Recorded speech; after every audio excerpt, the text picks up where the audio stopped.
Sejam muito bem-vindos, eu sou Paula Leal, estamos começando mais uma edição de Oeste Sem Filtro, programa que vai ao ar de segunda a sexta-feira a partir das 5h45 da tarde.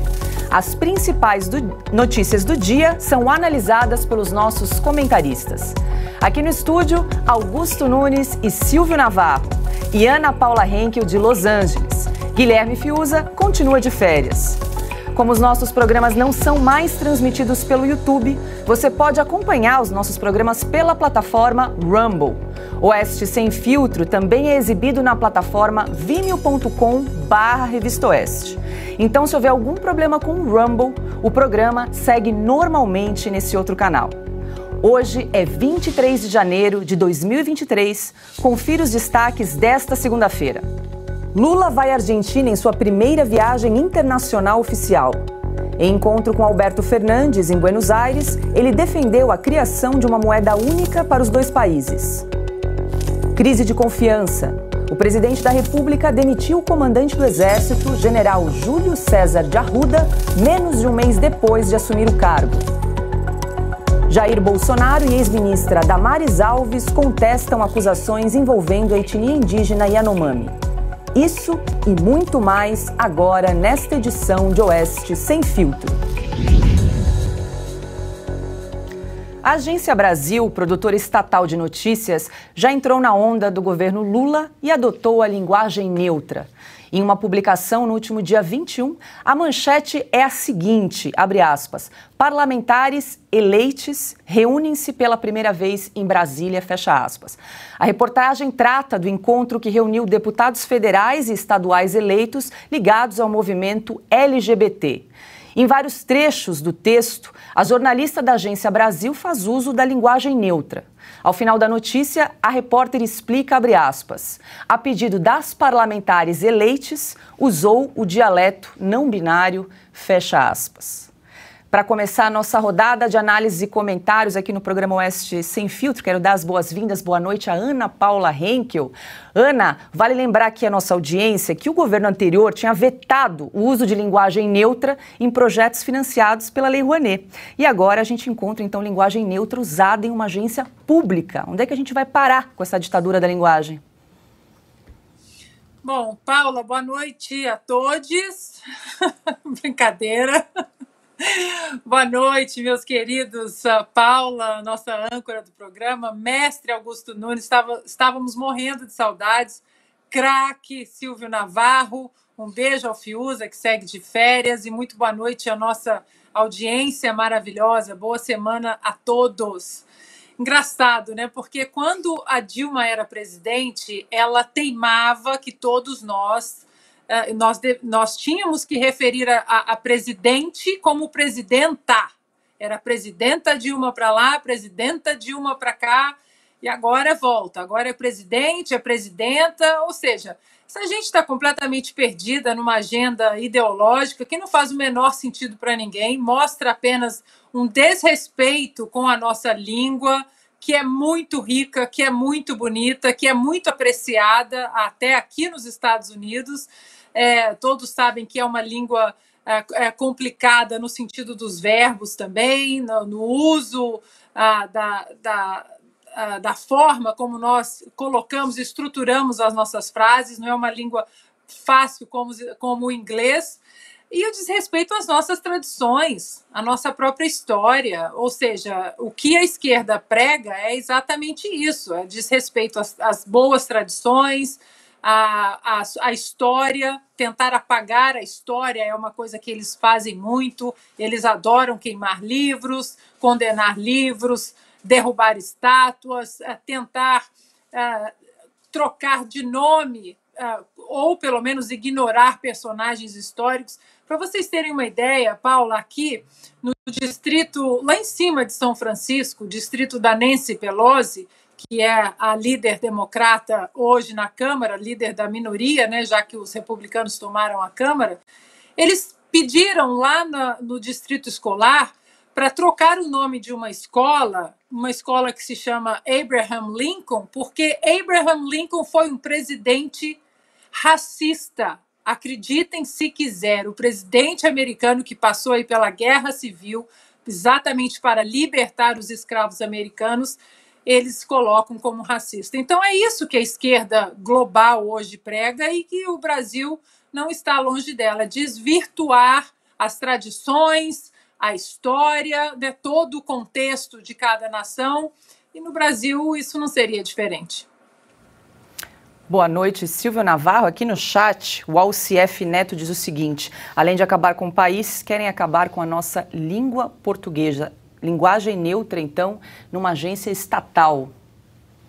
Pois é. Boa tarde, Paula Leal, nossa âncora, mestre Augusto Nunes aqui, de volta, dividindo a bancada comigo, e para a querida e craque Ana Paula Henkel, também boa tarde, sobretudo a você, essa audiência maravilhosa que nos acompanha nas tardes aqui no Oeste Sem Filtro. Veja, Paula, o meu comentário poderia se resumir em uma frase. O artigo 13 da Constituição Federal determina que a língua portuguesa é a língua oficial da República Federativa do Brasil. Ponto. Agora, se discutir a tal da linguagem neutra, inclusiva, não binária, pode-se dar o nome que quiser a tudo isso, é muito complicado num país que, segundo a PNAD 2019, tem 10 milhões de pessoas com 15 anos de idade ou mais analfabetas, que sequer falam a língua pátria.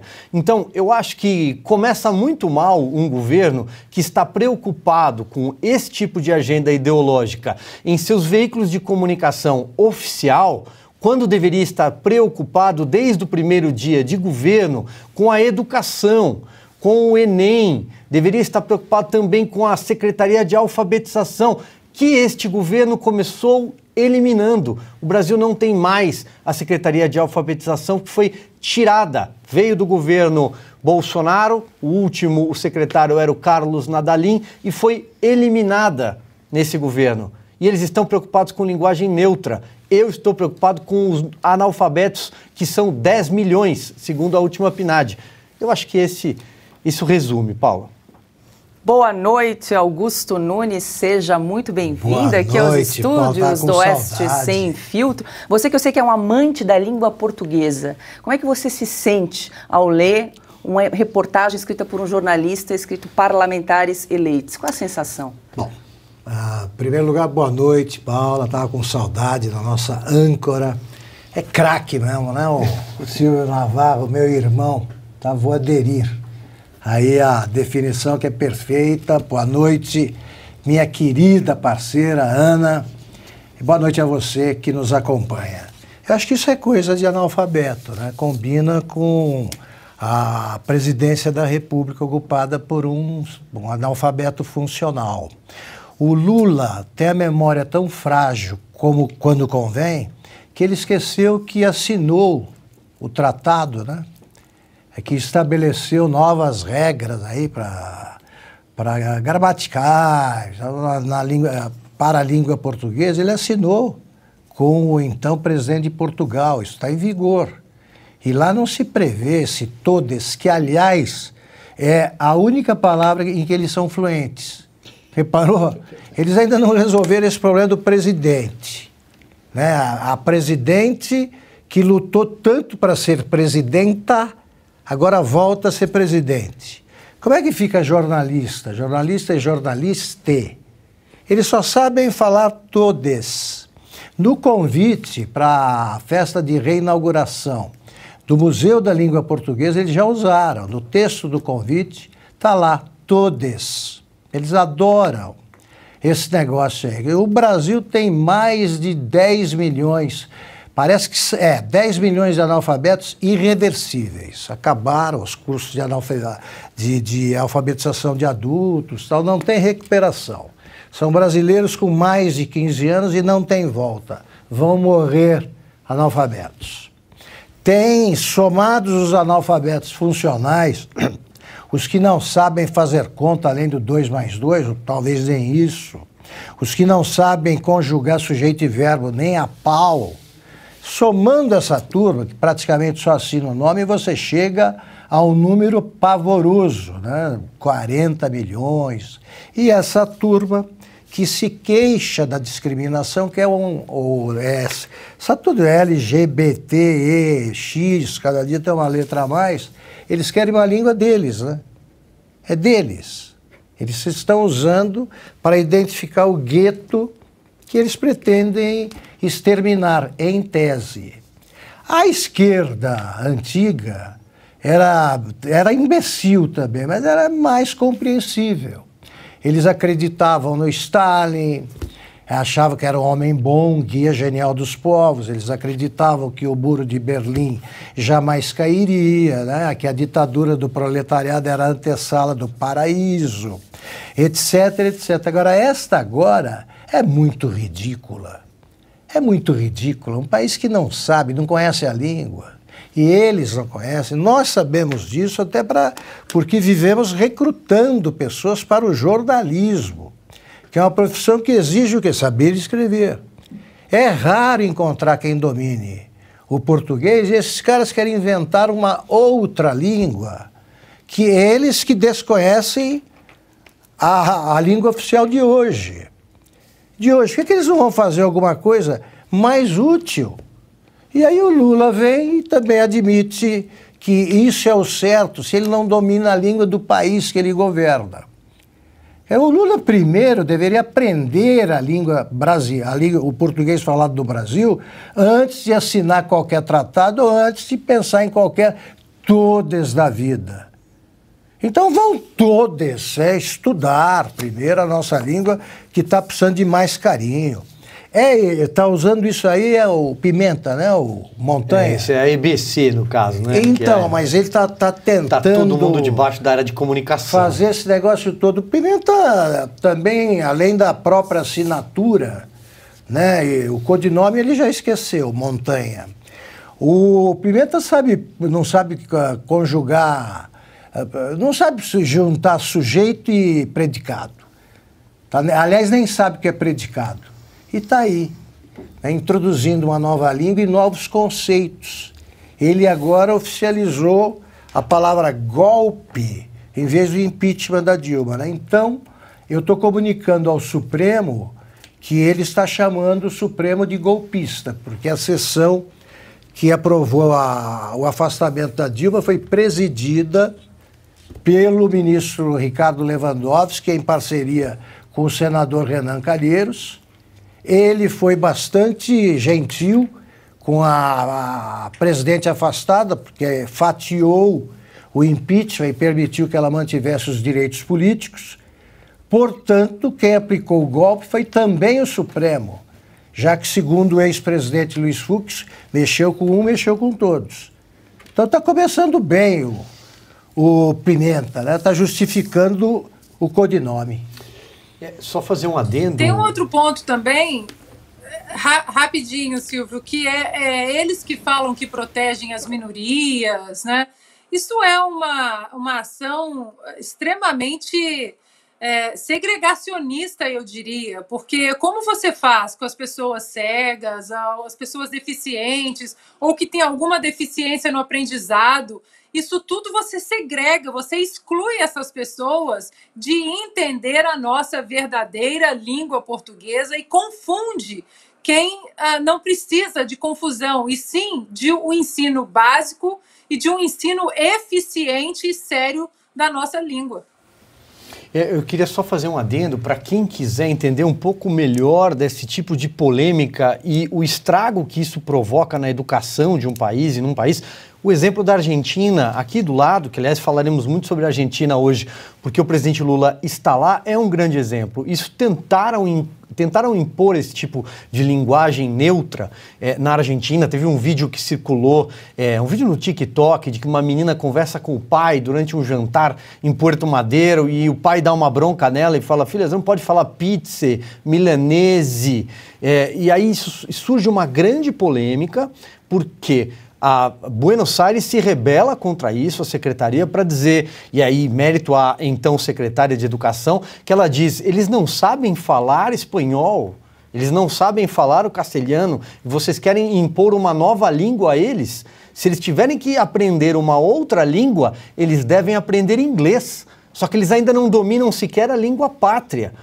Então isso provoca uma disfunção e vai para dentro, acaba embutido no livro didático, na sala de aula. É um grande problema, um problema que custa muito caro.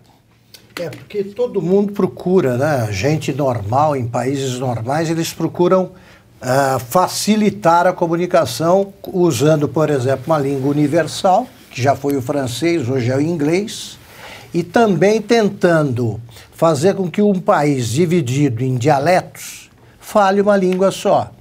Né? A Espanha sofre com isso. Você tem o dialeto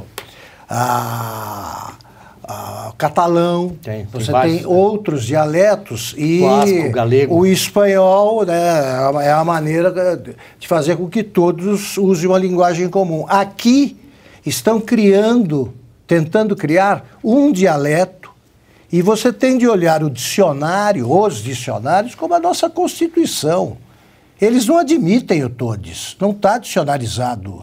Pelo menos os dicionaristas com a cabeça em ordem, com mais de 5 neurônios, não oficializaram isso aí. Sérgio Buarque de Holanda não ia aprovar. Né? Pois é. E agora eles vêm com essa de todes. Né? Vão todos procurar alguma coisa útil aí a fazer e para de perturbar o pobre português. Agora, 18 horas, 1 minuto, e a gente segue com mais informações aqui no programa Oeste Sem Filtro.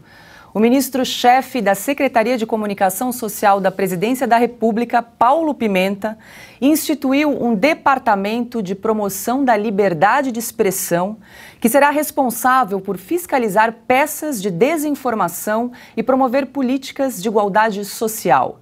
Dentro dessa estrutura, haverá uma coordenação geral de liberdade de expressão e enfrentamento à desinformação, uma coordenação de políticas para a liberdade de expressão e enfrentamento à desinformação, uma coordenação geral de promoção da diversidade e pluralismo e uma coordenação de políticas de promoção da diversidade e pluralismo. Silvio Navarro, me ajuda aqui com essa quantidade aí de novas coordenações dentro dessa estrutura, né? São 4 estruturas dentro de um departamento de liberdade de expressão para fiscalizar conteúdo. Vale lembrar, a gente já deu aqui no programa, né, que a Advocacia Geral da União criou a tal Procuradoria Nacional da União de Defesa da Democracia, com o suposto objetivo aí de combater a desinformação. Peço que você explique qual seria o objetivo de se criar aí tantas medidas, né, para monitorar conteúdo, para supostamente, em nome, né, de uma liberdade de expressão.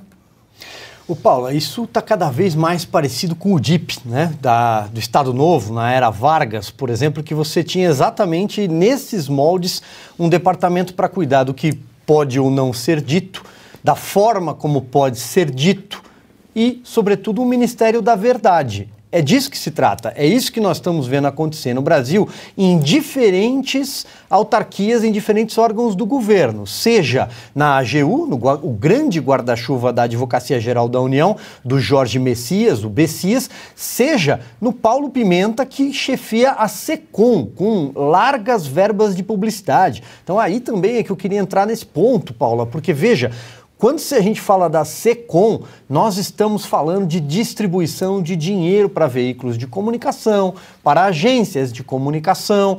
Então, ou seja, quem tem o dinheiro está dizendo o que pode ou não pode ser publicado. Ou a gente tem aí um controle econômico da informação também, né? Eu acho que esse é um ponto a ser olhado com muita atenção, né? O controle econômico da informação partindo das mãos do Estado. E aí, Ana, o que dizer desse Departamento de Promoção da Liberdade de Expressão? São 4 coordenações criadas aí para combater supostamente a desinformação. Como é o nome mesmo, Paula? Departamento de Promoção da Liberdade de Expressão, responsável por fiscalizar peças de desinformação e promover políticas de igualdade social. Ah, que lindo, né? Os nomes são lindos e tudo em defesa da democracia. Para salvar a democracia, eles querem exatamente acabar com a democracia, acabar com a Constituição, com os pilares jurídicos de uma nação séria, né? Se é que nós conseguimos chegar perto do âmbito da seriedade jurídica. E quem decide o que é desinformação? Esta é a grande questão. É só olhar os últimos 2 anos. Quem decidiu o que era desinformação sobre a pandemia, por exemplo? questionava o lockdown, a ciência do lockdown, porque não existe ciência nenhuma no lockdown, era tido como propagador de fake news, negacionista. Quem questionou as vacinas, médicos, eu não estou falando nem de jornalista, médicos que trabalham com vacinas há 30, 40 anos. Tem o Dr. Kulldorff aqui nos Estados Unidos, o Dr. Jay Bhattacharya de Stanford, Dr. Peter McCullough, todos eles questionando a celeridade de colocar uma vacina numa vacinação em massa no mundo sem ninguém poder questionar. Se questionasse, desinformação, fake news, negacionista. E isso aconteceu durante 2 longos anos, pois agora aqui nos Estados Unidos, os casos de miocardite estão aumentando de uma forma assustadora. O próprio CDC agora já pediu para as pessoas terem calma, vamos estudar, porque os números estão realmente alarmantes. E aí? Quem paga pelos cancelamentos, pelos assassinatos de reputações durante 2 anos? Esses médicos tiveram contas das redes sociais derrubadas, no YouTube derrubadas, por causa do quê? Por causa da palavrinha desinformação. E aí, quem é que decide? Quem vai decidir o que é desinformação? É o Ministério da Verdade, de 1984. Nunca um livro foi tão atual. Na verdade, parece que a turma, a nova esquerda global, e aí a gente vai incluir também a esquerda no Brasil, eles estão usando 1984, de George Orwell, como um manual. Exatamente o que estava ali, eles estão aplicando na realidade.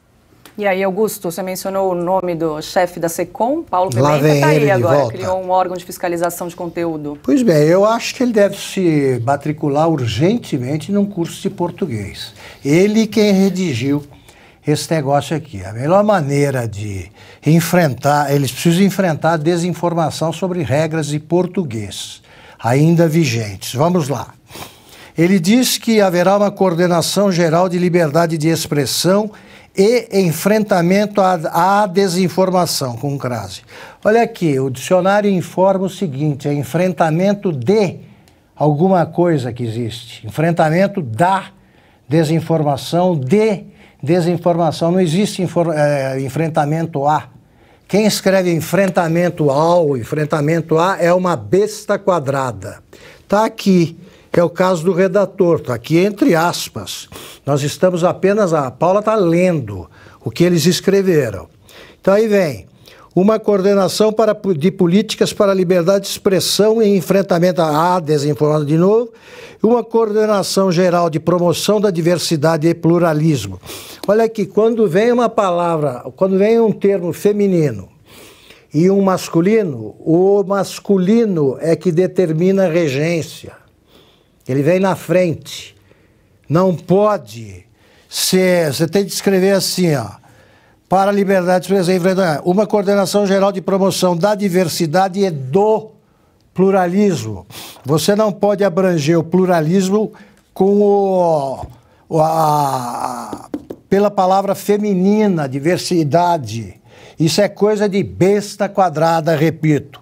E mais, aí depois vem coordenação de políticas de promoção da diversidade e pluralismo. Tá. Como é que é isso? Políticas para a liberdade de expressão. Liberdade de expressão é muito simples. Todos têm o direito a expressar o seu pensamento. Ponto. É isso.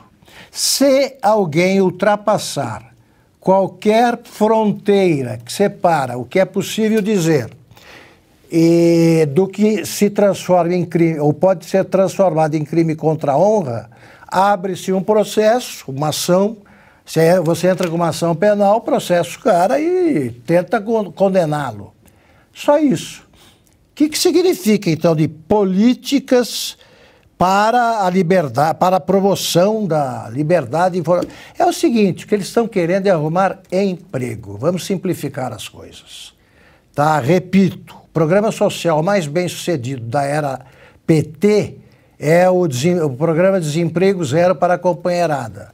Alguém aí conhece qualquer militante petista desempregado, eu não conheço nenhum. Eu não conheço nenhum. É como o entrevistador do Ibope, né? Eu nunca vi. Ninguém vê. Datafolha. Datafolha. Alguém me apresente um petista desempregado que eu encaminho para empregar o diretório mais próximo aí do PT.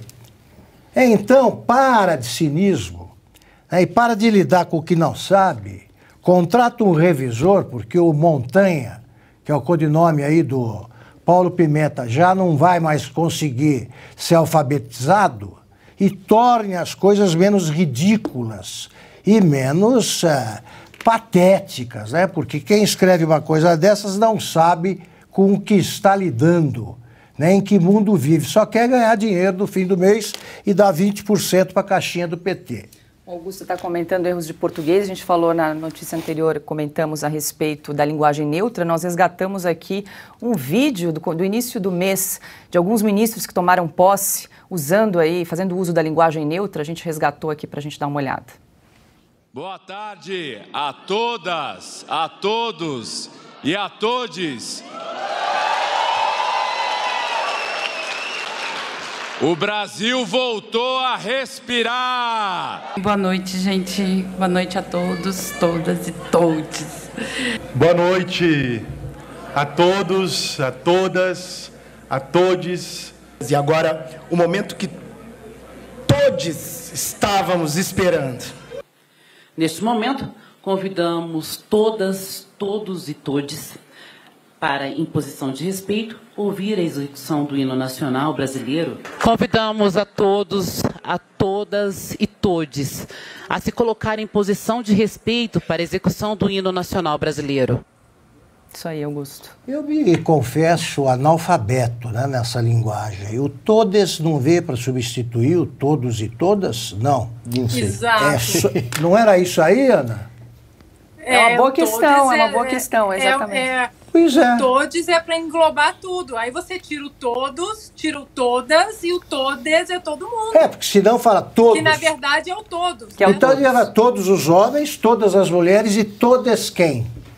Aí eu vou discriminar. Aí eu sou homofóbico. Eu acho que você pode estar inaugurando uma nova carreira, talvez, né? De tradutor de linguagem neutra. Isso é bom. Eu traduzia, nunca consegui traduzir o de um mês, né? Mas eu me esforcei. Agora, se vai ficar só pagando esse pedágiozinho ideológico, só no início do discurso, por que não troca tudo? Ministério de Cultura. Troca Perfeito. tudo. Se eles acreditam nisso, nessa palhaçada, eles têm que trocar tudo. É isso aí. Bom, agora 18 horas 13 minutos, estamos ao vivo na plataforma Rumble, mais de 32 mil pessoas nos acompanhando. A gente convida você a se inscrever na plataforma. Já alcançamos mais de 102 mil inscritos aqui no Rumble. Lembra que a gente tinha lançado a nossa campanha de 100 mil até sexta-feira, já ultrapassamos e agora a gente lança a nossa nova campanha para chegar a 160 mil até o final da semana. Para isso a gente precisa do seu apoio, para você se inscrever naquele botãozinho verde que fica ao lado escrito follow, é só clicar ali para você se inscrever, deixa o seu like, o seu comentário, participe do chat, é muito importante para a gente. E também quero aproveitar para fazer um convite a você que está acompanhando aqui o programa Oeste Sem Filtro, para participar da nossa enquete no site da revistaoeste.com. A pergunta é: você é a favor da criação de uma moeda única? O assunto foi discutido hoje pelos presidentes Lula e Alberto Fernandes na Argentina. Corre lá no site revistaoeste.com e participe. A votação encerra hoje às 19 horas e nós vamos divulgar o resultado logo mais ao final aqui do programa Oeste Sem Filtro. Então é só entrar no site revistaoeste.com para poder participar aqui da nossa enquete. Nós vamos comentar, claro, esse assunto aqui no programa, esse e muito mais ao longo da nossa programação aqui no Oeste Sem Filtro. O presidente Lula demitiu no último sábado o comandante do Exército, general Júlio César de Arruda. A medida ocorre em meio à crise de confiança do governo nas Forças Armadas. Arruda estava no Exército desde 28 de dezembro e foi indicado por Lula, segundo a tradição da instituição pela qual o oficial mais antigo deve ser escolhido para o comando. Logo depois de anunciar a demissão de Arruda, o governo comunicou que o general Tomás Miguel Ribeiro Paiva é o novo comandante do Exército. Silvio Navarro, e aí? Qual foi, talvez, o motivo aí da exoneração do general Arruda, né? Paula, veja, a gente não sabe exatamente qual é a dimensão dessa crise na caserna entre militares de uma ala A e de uma ala B. Aliás, o que a gente ouve é muita especulação nesse sentido, especialmente partindo de comentaristas políticos, nas páginas de jornais. As pessoas não têm a real dimensão do que acontece dentro da caserna. E isso também em outras forças, como, por exemplo, a Marinha, onde parece aparentemente haver um alinhamento um pouco maior com o governo anterior, do presidente Jair Bolsonaro, ou na aeronáutica. Não sabemos exatamente. Sabemos sim o discurso. Acompanhamos o discurso do novo comandante do Exército e a fala do Lula hoje, já na Argentina, de que ele pensa exatamente como o Lula pensa, né? Diz, ó, o meu comandante pensa exatamente como eu penso. Então, isso daria alguma dimensão. Mas essa crise do PT com as Forças Armadas, isso vem de longe. Isso a gente basta lembrar como começou o governo Lula I, né? O primeiro ministro da Defesa do governo Lula, José Viegas, durou pouco, houve uma crise com militares e o José Alencar, então vice-presidente da República, foi colocado na função de ministro da Defesa para apagar um incêndio. Na sequência, o Lula colocou o Valdir Pires, baiano, que foi governador da Bahia e tinha sido conselheiro do João Goulart. Então isso já diz muito sobre quem era o Valdir Pires. Outro problema com os militares agravado, então, pela crise aérea de 2007, quando caiu o avião da TAM aqui na cidade de São Paulo. E o Brasil viveu um grande apagão aéreo. Isso veio um ano depois, na sucessão de um outro acidente aéreo do avião da Gol 1907, que caiu na região da Serra do Cachimbo, né?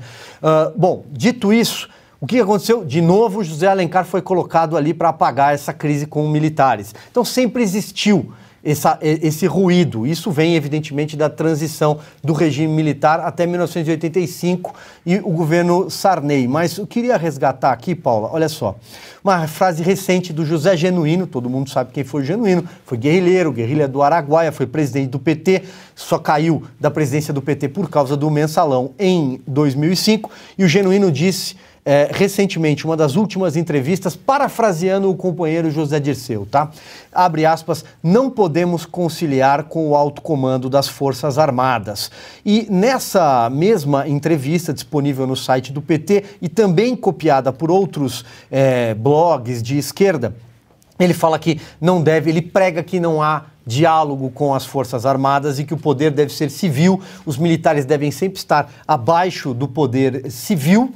E claro, que o ministro da Defesa seja um civil. Essa foi a primeira decisão que o Lula tomou já na largada do seu governo, colocando José Múcio Monteiro, que dizem tem um bom diálogo com as Forças Armadas para não repetir erros do passado. Então, a profundidade dessa crise na caserna, a gente não sabe a real extensão. Talvez só um militar de longa carreira e alta patente para descrever. O senador eleito e ex-vice-presidente da República, Hamilton Mourão, comentou a demissão do comandante do Exército, general Júlio César Arruda. Em entrevista à Folha de São Paulo, disse que o governo Lula quer alimentar uma crise nas Forças Armadas. Abre aspas, se o motivo foi tentativa de pedir a cabeça de algum militar sem que houvesse investigação, mostra que o governo realmente quer alimentar uma crise com as forças e, em particular, com o Exército. Isso aí é péssimo para o país, fecha aspas. Então, a declaração de Hamilton Mourão, Ana Paula Henkel. Essa frase aí de Hamilton Mourão vai ao encontro do que disse aí Silvio Navarro de uma crise entre o PT e as Forças Armadas, que não é de hoje, né?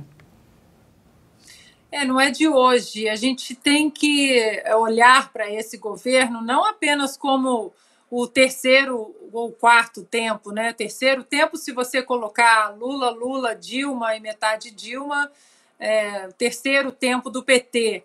Mas agora eles vão tentar tapar os buracos que ficaram de alguma maneira, expostos nas outras administrações e que trouxeram, de algum modo, algum dano para as administrações petistas, para os esquemas de corrupção, para o aparelhamento do Estado, seja no legislativo ou no judiciário. Então, esse terceiro tempo, essa nova administração do PT, muita gente fala, não, vai ser mais do mesmo. Não vai ser mais do mesmo, vai ser mais do mesmo com requintes de crueldade, com requintes de vingança. E nós sabemos muito bem, só olhar as páginas de qualquer livro de história, que qualquer boa ditadura, seja aquela sanguinária ou aquelas que são mais silenciosas, mas que nós sabemos muito bem como elas operam no cerceamento da liberdade de expressão, no cerceamento das liberdades constitucionais, dos direitos constitucionais das pessoas, é preciso que eles tenham, esses ditadores, esses tiranos, eles tenham um exército aparelhado, também algumas peças dentro das Forças Armadas aparelhadas e na mesma engrenagem que essas administrações. Mas como o Silvio muito bem colocou, nós não sabemos a dimensão dessa crise dentro das Forças Armadas, porque é uma instituição muito fechada que tenta passar uma aura de apartidária, mas que lá dentro são seres humanos e que têm, lógico, suas preferências políticas, e a gente vai ter que acompanhar isso muito de perto. Lembrando que agora o ex-vice-presidente estará em outro caminho político no Brasil, e com certeza nesse outro caminho ele vai trazer esse conhecimento de estar dentro das Forças Armadas. E aí, Augusto? Bom, vou fazer alguns registros históricos aqui. O Brasil, entre 1920 até os anos 80, então, mais precisamente até os anos 70, teve a influência muito forte no Exército da geração dos tenentes dos anos 20, que eram políticos. Eles se uniram num movimento contra o governo Arthur Bernardes, e a partir daí surgiu o que se chamou de Partido Verde Oliva. Esse partido era liderado, assim, não era um partido, evidentemente, era um grupo, um movimento, mas os tenentes, eles eram liderados por personagens que eram chamados anfíbios. Eles desempenhavam atividades políticas, como, por exemplo, governavam um Estado. Em seguida, reassumiam um comando de tropa. Voltavam à vida política. Faziam esse movimento que confundia tudo, porque isso fez com que o Exército interferisse permanentemente na política brasileira, as Forças Armadas. Isso acabou numa decisão muito acertada do presidente Castelo Branco, em 64, ele viu como militar que você não pode ter os anfíbios, porque um governador, caso do Cordeiro de Farias, governou Pernambuco, Rio Grande do Sul, e neste mesmo período ele comandou tropas da FEB na Itália. Então fica tudo muito confuso. Um político que tem comando de tropa não é bem um político comum.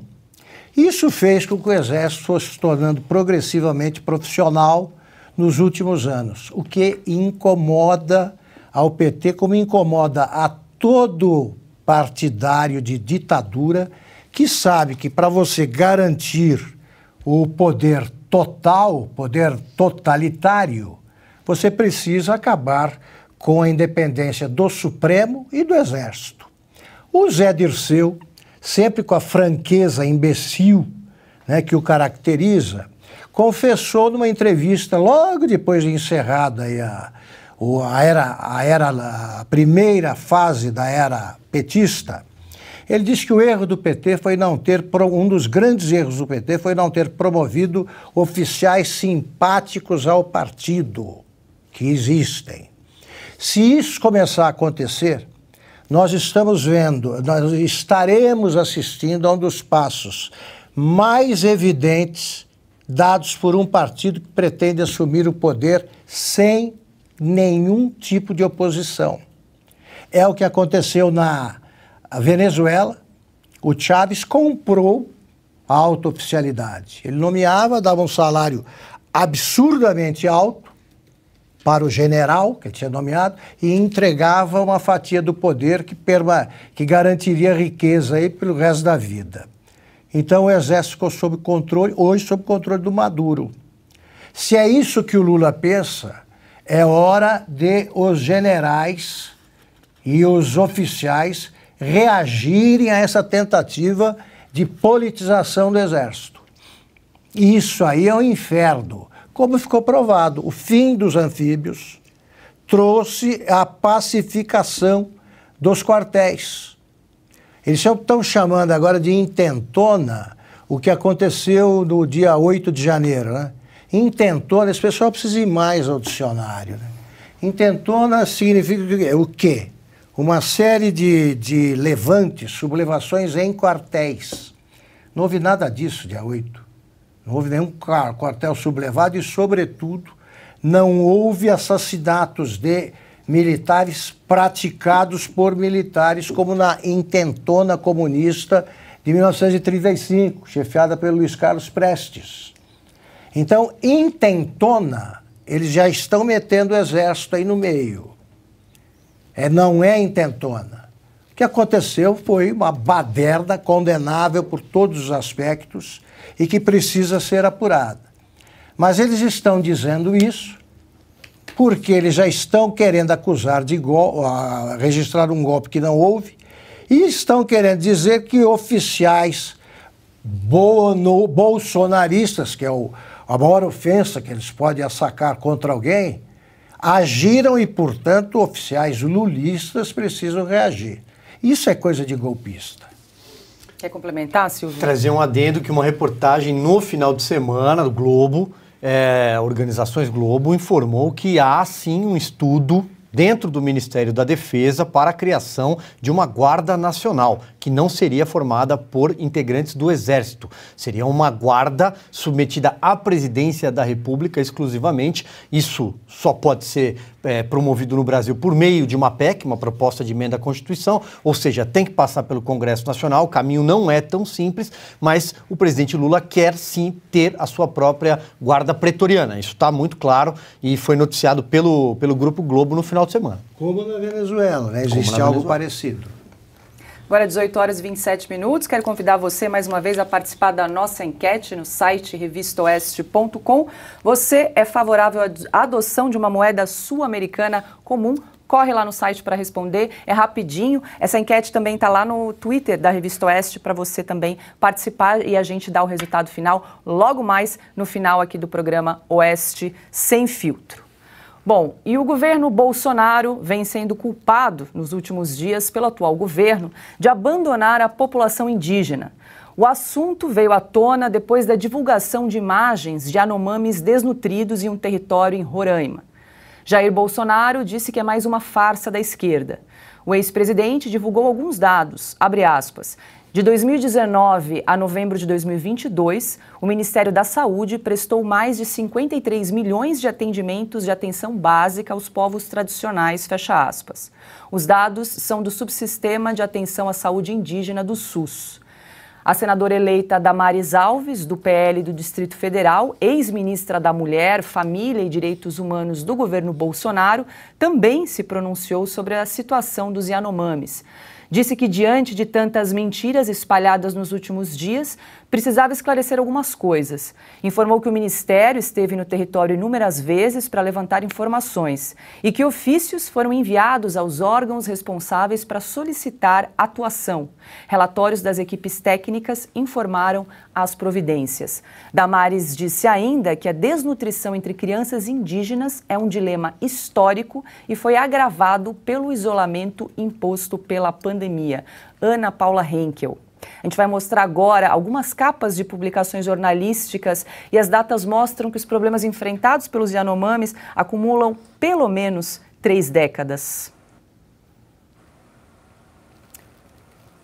Entre 2008 e agora a gente está exibindo aí algumas reportagens com datas de 2016, 2015. Ele vai lentamente. Publicações jornalísticas 2013. Isso. Acho que poderíamos ler, Paula, para quem não está no assistindo, vídeo, só nos ouvindo. Isso. Bom, então a gente começa, vamos manchetes. Lá. 2011, com alta do ouro, reserva Yanomami enfrenta invasão de garimpeiros. Essa de 2016. Novas imagens mostram tribo isolada ameaçada pelo garimpo na Amazônia. Agora de 2015, líder indígena denuncia garimpo ilegal na terra Yanomami, em Roraima. Essa é de 2017. Estamos tomando água poluída de mercúrio. O povo Yanomami vai sumir. Bom, a gente resgatou aqui algumas, mas tem várias aí de todo esse período, mostrando que essa é uma problemática triste, uma realidade que o Brasil enfrenta, mas não é de hoje, né, Ana? Não é de hoje, e os nossos indígenas eles têm enfrentado muitos problemas, e quem teve coragem de colocar o dedo aí nesse vespeiro e mostrar a realidade dos nossos indígenas foi a então ministra Damares Alves. Ela foi muito criticada. Eu estive em 2019 no CIPEC em São Paulo, e a Damares, ela foi até o CIPEC dar uma palestra. O então ministro do Meio Ambiente, Ricardo Salles, também estava lá. Outros políticos renomados aqui dos Estados Unidos, republicanos, e havia um esquema de segurança muito grande, não apenas no evento, mas nas pessoas, nos indivíduos. Eu confesso, Paulo, que eu nunca tinha visto um esquema de segurança tão grande quanto o que eu vi com a ministra Damares. E depois eu fui questionar, encontrei a ministra e conheci e perguntei, falei, nossa, o esquema de segurança em torno da senhora é uma coisa impressionante. E ela me contou, relatou das ameaças de morte que ela recebia de maneira assim, quase que diária. Como ela, às vezes, simplesmente a equipe de inteligência dela tinha que falar, ministra, a senhora tem que colocar as roupas aí na mochila e temos que sair desse hotel e ir para outro hotel, porque era uma constante ameaça, exatamente por ela ter pensado problemas que durante muitas décadas eles foram empurrados para debaixo do tapete, né? Não, deixa para lá, não tem nada que ver aqui. Mas, na verdade, essas pessoas, não apenas os indígenas, mas negros, homossexuais, pessoas da periferia de muitas cidades no Brasil, as pessoas sem saneamento básico no Brasil, elas foram usadas como peões em massa de manobra desses esquemas, dessas narrativas petistas. Mas agora, nos últimos 4 anos, parece que o Brasil era uma Suíça durante 13, 14 anos das administrações petistas, e em 4 anos virou uma coisa, o Afeganistão, até pior, né? Um país subnutrido da África. E agora eles precisam exatamente trazer essas narrativas de volta para coroar o caminho da impunidade que eles tiveram voltando à cena do crime, como o Geraldo Alckmin diz. E, claro, assim como aconteceu aqui nos Estados Unidos, os próximos 2 anos no Brasil, o nome do presidente Bolsonaro, de seus ministros, eles serão falados exaustivamente, até como cortina de fumaça para os desmandos que esse governo vai apontar com certeza. Silvia Navarro, a gente mostrou aqui algumas publicações jornalísticas antigas e a gente recuperou alguns números, porque entre 2008 e 2014, período em que o Brasil foi governado pelo PT, 419 crianças morreram de desnutrição no Brasil. O número representa 55% de todas as mortes por desnutrição infantil registradas no país. Durante esse período, as informações são do levantamento da Secretaria Especial de Saúde Indígena, órgão do Ministério da Saúde, o que mostra que esse problema realmente é antigo, é sério e precisa ser enfrentado. Perfeito, Paula. Veja, em primeiro lugar, é importante dizer que trata-se de um tema delicadíssimo, né? você vê qualquer pessoa em situação de subnutrição, qualquer pessoa desnutrida, passando fome ou com falta de assistência de saúde por alguma razão, sobretudo se for uma criança indígena, isso choca qualquer um. E deve chocar e deve ser combatido. Agora, o que é que acontece num cenário como esse dos Yanomamis? Primeiro é importante lembrar do que se trata aquela região. É uma região praticamente maior, é maior do que Portugal, por exemplo, aqui fazendo uma conta rápida, onde vivem cerca de 25 mil indígenas. A maior parte dessa terra fica na Venezuela e a gente sabe exatamente a situação que a Venezuela vive hoje quando o tema é fome e miséria. Outro detalhe importante, é uma região de selva, uma região amazônica, de difícil acesso. Mais um detalhe, não é a primeira vez, como você bem cita, que a questão Yanomami vem à tona. E se a gente for recordar um pouquinho mais, todo mundo vai se lembrar, por exemplo, quem tem aí alguma idade, 2005, por exemplo, antes de estourar o mensalão, março de 2005, tem uma crise em Dourados, fica 250 mais ou menos quilômetros de distância de Campo Grande, Mato Grosso do Sul, e mortes de crianças indígenas ali naquela região. Quem era o presidente da República? Lula. Quem era a ministra? Marina Silva, né? Quem governava o país? O PT, e havia morte de índios. A FUNASA não trabalhava bem. Houve uma CPI na Assembleia do Estado para investigar esses casos. Produziu um relatório com 10 anexos, 10 mil páginas e concluiu que faltava recurso, distribuição adequada de recursos por parte do PT.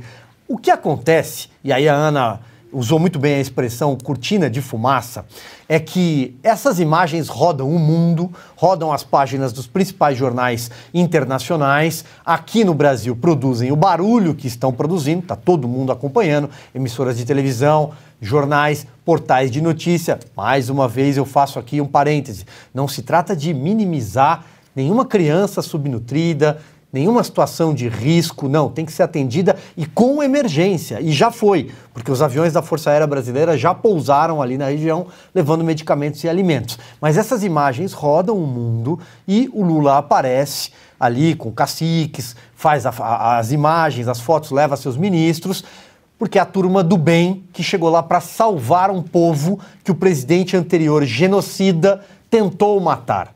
Então, o PT, quando falha, como aconteceu em 2005, no primeiro governo Lula, ele falhou tentando acertar. E o Bolsonaro? Bolsonaro falhou porque queria matar. Então, é importante entender a narrativa que há por trás disso tudo, quando se trata de uma agenda tão delicada e importante, repito mais uma vez, que são os índios. E aí, Augusto? Olha, Paula, o Bolsonaro só falta ser responsabilizado aí pela guerra do Paraguai, pela derrota da seleção brasileira para a Alemanha, o 7-1 de 2014, e pela miséria do Maranhão. Só falta isso aí, porque é o seguinte, que nos governos do PT não aconteceu nada de ruim, vocês repararam, né? O governo do PT teria acabado com a fome e com a miséria e voltou. Agora são 120, segundo a Marina Silva, 120 milhões de brasileiros não comem. Daqui a pouco só vão estar comendo os ministros do governo, né? Sobretudo o Flávio Dino. Flávio Dino, se ele parar de comer, ele consegue resolver a fome, pelo menos em São Luís, do Maranhão. Agora, então, o Bolsonaro é responsável por tudo, porque não seria pela extinção dos Yanomamis. É o seguinte, esse pessoal aí precisa ler quem entende. Vamos lá, tem o texto, eu só preciso achar. Tá. O general Eduardo Vilas Boas, que entende de Amazônia e entende da etnia Yanomami, publicou na edição 147 da Revista Oeste um artigo que tem um trecho que descreve a situação dos Yanomamis. Então, esse assunto voltou agora por causa de casos de desnutrição na comunidade Yanomami de Surucucu, em Roraima, né? Pois bem, o senhor já deu os detalhes importantíssimos. Eles são... Não dá para distinguir a fronteira dos Yanomamis que moram na Venezuela ou no Brasil. São fronteiras secas, eles não sabem onde são localizadas. Está aqui, General Eduardo Vilas Boas com a palavra. Eles moram em maloca circular fechada lateralmente por madeira e coberta com palha, em cujo interior as famílias delimitam seu espaço com redes em torno de um fogo. Nesses ambientes, respiram um ar carregado de fumaça que, associado à inexistência de hábitos de higiene elementares e submetidos ao clima relativamente frio e úmido, peculiar da altitude da Serra de Surucucu, resulta num alto índice de doenças respiratórias, mormente entre crianças. A expectativa de vida entre aquela população pouco ultrapassa os 30 anos. Sempre foi assim, é assim agora e não depende de Bolsonaro, como a mortandade não foi anterior, não pode ser debitada na conta dos chefes do executivo que governaram o Brasil.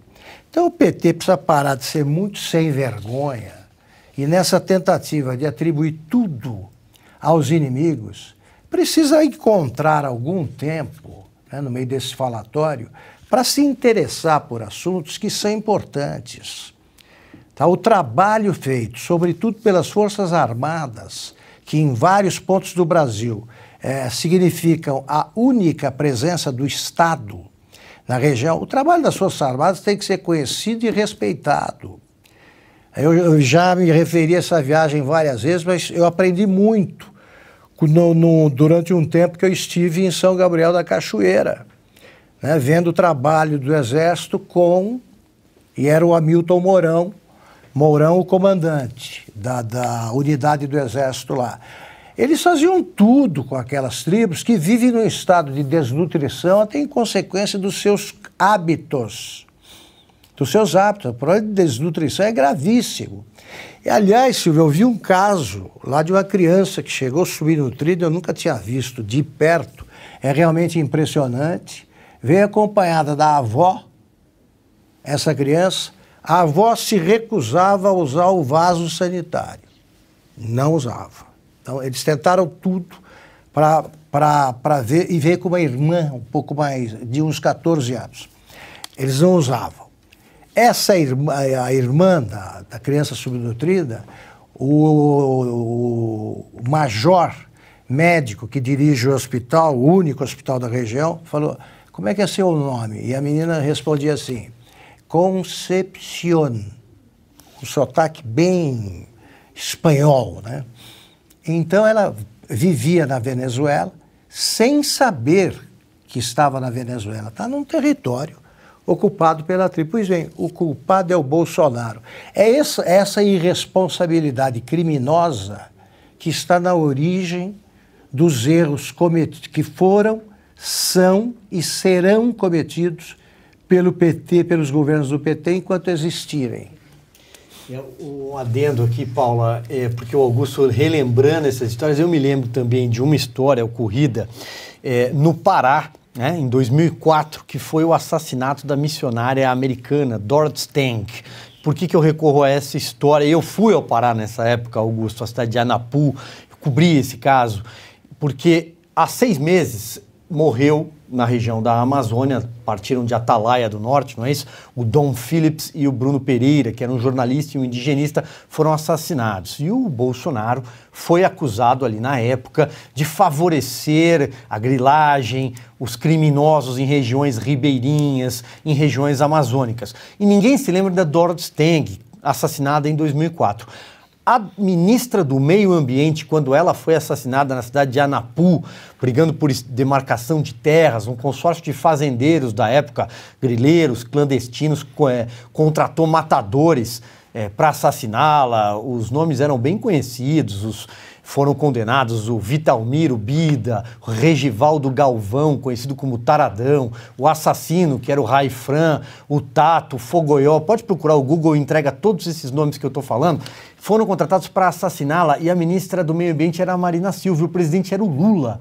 E naquela época, nenhum jornal fez um grande escândalo como fez no caso do presidente Jair Bolsonaro no ano passado. Então é mais ou menos a mesma lógica, a mesma narrativa. É claro que a situação de subnutrição de indígenas, de desnutrição de crianças é lamentável e é preocupante, seja nos Yanomami, seja ainda acontece em Dourados, ainda acontece em outras aldeias pelo país, em outras regiões, é claro que é importante.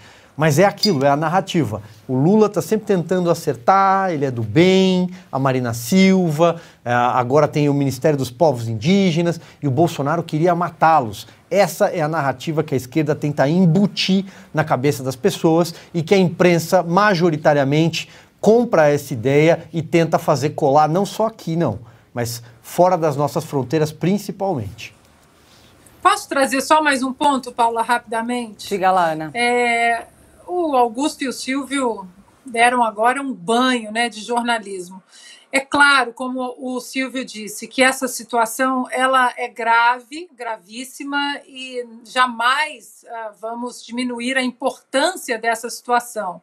Até porque não é uma situação nova, é uma situação antiga. No entanto, agora, nesse novo governo, nós precisamos, sempre que esse tipo de assunto ele aparece de uma maneira muito incisiva, quase um copiar e colar por todos os veículos, a gente tem que levantar um pouco ali o olho da suspeita. O que está acontecendo no governo para que isso foi levantado de uma maneira orquestrada pela velha imprensa, para que alguma coisa esteja escondida. Eu falo isso não diminuindo, mais uma vez, a importância dessa história, mas há 3, 4 dias foi requentada uma matéria sobre o cartão de crédito do assistente do presidente Bolsonaro, o Coronel Cid, uma matéria muito requentada que já tinha sido elucidada, os fatos já tinham sido colocados de uma maneira muito limpa o ano passado, e houve aí vamos requentar isso aqui para usar também de cortina de fumaça. Então nós temos que sempre perguntar, o que estão tentando esconder? É a CPI do 8 de janeiro? Alguma coisa está vindo à tona sobre o 8 de janeiro e que o governo não quer que nós saibamos? O que está acontecendo? Por que essa pressão para que essa CPI do 8 de janeiro, esse assunto da CPI, ele agora dê uma arrefecida e outras coisas estão vindo à tona? É isso que a gente tem que se perguntar todo dia. Paula, Dorothy Stang 2005, eu falei 2004 aqui. Mas foi uma enciclopédia, Silvio. Falei. Não, foi ótimo recapitular aí todo esse histórico. Agora, 18h47, mais de 46 mil pessoas nos acompanham na plataforma Rumble. Não esqueça de se inscrever na plataforma, deixar o seu like, o seu comentário, participar do nosso chat. Quer comentar, Augusto, rapidamente? Só o seguinte, nós estamos chegando à liderança, estamos na liderança da audiência, incluindo os programas transmitidos pelo YouTube, né?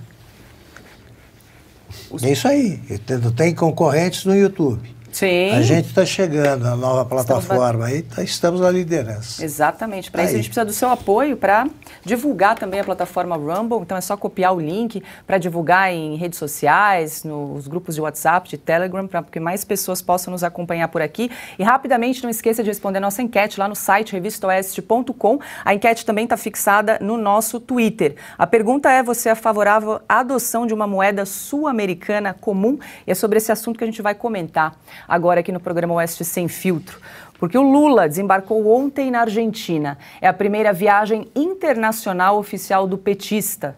O convite foi feito pelo presidente Alberto Fernandes. Depois de uma reunião, os dois deram declarações. Lula defendeu a criação de uma moeda única. Vamos ver o vídeo.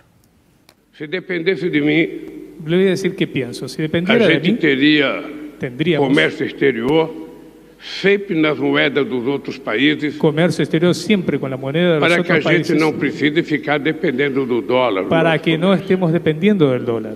Por que não tentar criar uma moeda comum entre os países do Mercosul? ¿Por qué no intentar crear una moneda común entre los países del entre os Mercosur, países do BRICS? como se intentó hacer con los países del BRICS? E eu acho que com o tempo isso vai acontecer. Creo que eso va a suceder. E eu acho que é necessário que aconteça. Y creo que es necesario que suceda. Porque muitas vezes tem países que têm dificuldade de adquirir o dólar.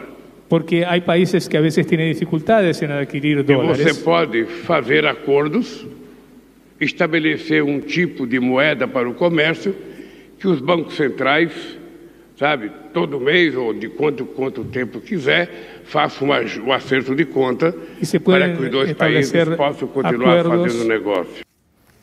E aí, Silvio Navarro, os dois líderes então querem criar uma moeda comum sul-americana para transações comerciais e financeiras. O que esperar dessa união do real com peso argentino, hein? É boa coisa que não é, né? Agora, eu ouço esse discurso do Lula e eu fico pensando no tradutor, né?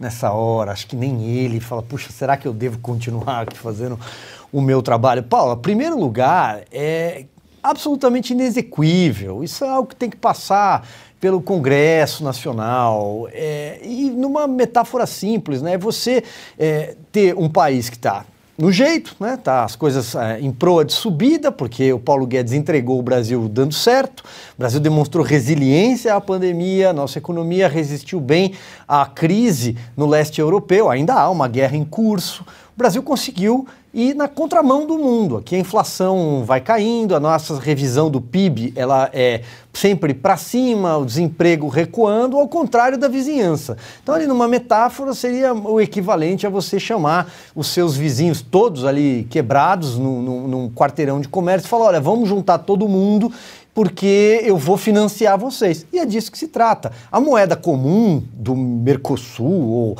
Brasil com a Argentina, chama-se BNDES. Essa é a moeda comum. Então, um gasoduto para a Bolívia, já tem um gasoduto contratado para a Argentina mesmo, dinheiro para a Venezuela, o porto de Cuba, que Cuba não pagou até hoje, aquelas antigas empreiteiras que, vamos lembrar, há 2 semanas, 10 dias, qual foi a fala dos ministros do governo Lula? As empreiteiras, pegas lá, enredadas todas na Operação Lava Jato, podem pagar as suas dívidas com obras, com serviços. Tá aí, olha o grande exemplo das obras que elas poderão tocar nos países vizinhos. A diferença é que quem paga essa conta somos nós aqui na bancada, é você que está nos assistindo, é o pagador de impostos que vai bancar a moeda única que só tem um nome, BNDES. É o líder dos cucarachas, né? O Lula é o líder dos cucarachas. Ana, essa medida tem sido muito criticada aí por especialistas que apontam, principalmente, diferenças econômicas entre países como o Brasil e a Argentina. Para lembrar, a gente até comentou bastante aqui na semana passada no programa, a Argentina encerrou 2022 com inflação de 95%, e o economista Alan Gani, que também já participou aqui do Oeste Sem Filtro, alertou para o risco de volta da inflação. Ele escreveu em um tweet: moeda única para salvar a Argentina. Vão afundar ainda mais a Argentina e gerar hiperinflação no Brasil. Será o abraço dos afogados. Tá aí o tweet do economista Alan Gani. Pois é, a entrevista aqui do Alan Gani foi uma aula de economia, e ele já falava, ele tocou nesse assunto também. Eu acho que ele sintetizou muito bem no final do tweet dele. É o abraço dos afogados. E como o Silvio disse, nós continuamos de uma maneira muito saudável dentro de uma pandemia, dentro de um contexto global de uma guerra entre a Ucrânia e a Rússia, que trouxe repercussões em todo o mundo. Os americanos, por exemplo, sem fertilizantes, os canadenses sem fertilizantes, a Europa aí de joelhos, né, para a dependência do gás natural da Rússia. Não foi por falta de alerta e de aviso do laranjão, né, do malvadão do Twitter, o ex-presidente Donald Trump. E agora o presidente Lula vai salvar um companheiro, companheiro não, é um companheiro, né, que ele come todos os S's também, vai salvar um companheiro e vai afundar o Brasil, porque aquela teoria da conspiração, daquele velho doido lá da Virgínia, né, um tal de Olavo de Carvalho, do Foro de São Paulo, o Foro de São Paulo não existe, tudo maluco. Pois é, tá aí. O Foro de São Paulo não pode afundar, os companheiros do